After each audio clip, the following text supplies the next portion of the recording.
We're breaking down the techniques that I learned working in Michelin star restaurants so that you can refine your knife skills. After watching this video, you'll have all the foundational knowledge you'll need for cutting. And with enough practice, you'll be able to wield a knife like a chef. Your stance will have the biggest impact on your knife skills in the short term. When I lived in New York, this is how we would stand at the CIA and the Modern. With an improper stance, you're prone to slack wrist. This is where your wrist will start to get tired from cutting, making your cuts sloppy. To prevent this, create a 45-degree angle between you and the board. Your cutting arm will be the one back. Because we are standing at a right angle, we create a straight line from our elbow to the tip of the blade, allowing us to lock our wrist. Locking your wrist will allow you to use your stronger bicep and forearm instead of your weaker wrist. The next thing we're going to focus on is control, which I break down into 4 sections. The first section is controlling your cutting board. If you are using a heavy board, you probably won't slide around, but with lighter boards, they like to boogie. Simply place a wet paper towel or a board mat underneath.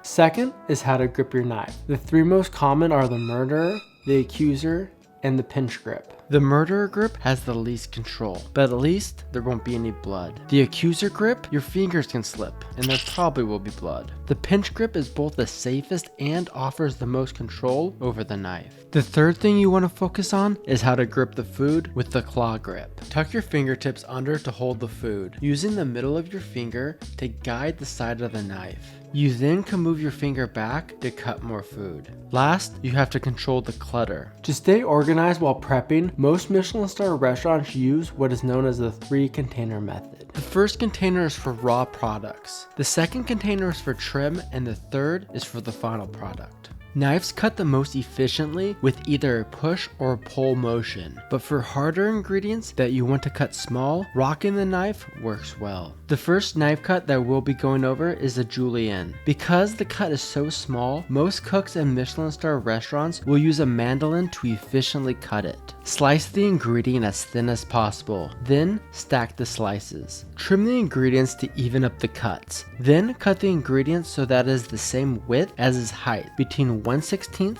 and 1/8 inch thick. The length should be between 1 and 2 inches long. If you rotate it and cut it into even squares, this is the next cut, a brunoise. A baton is the same idea, but larger. Using a knife this time, square off your ingredients, slicing them to 1/4 inch planks. Cut them 1/4 inch again, with the length between 1 and 2 inches. You can then rotate this, cutting the 1/4 inch long to get a small dice. There's also a medium dice, 1/2 inch, and a large dice, 3/4 inch, but I never use these sizes. Cut number 5 is a chiffonade, which most people like to roll tight, but that can create weird zigzag cuts. Instead, I like to stack the leaves, or if they're large, I will fold them in half. Cut 6 is a mince, which I like to make horizontal cuts first, then vertical cuts. This will create a fine cut that is uniform in size. To make it even smaller, I like to rock the knife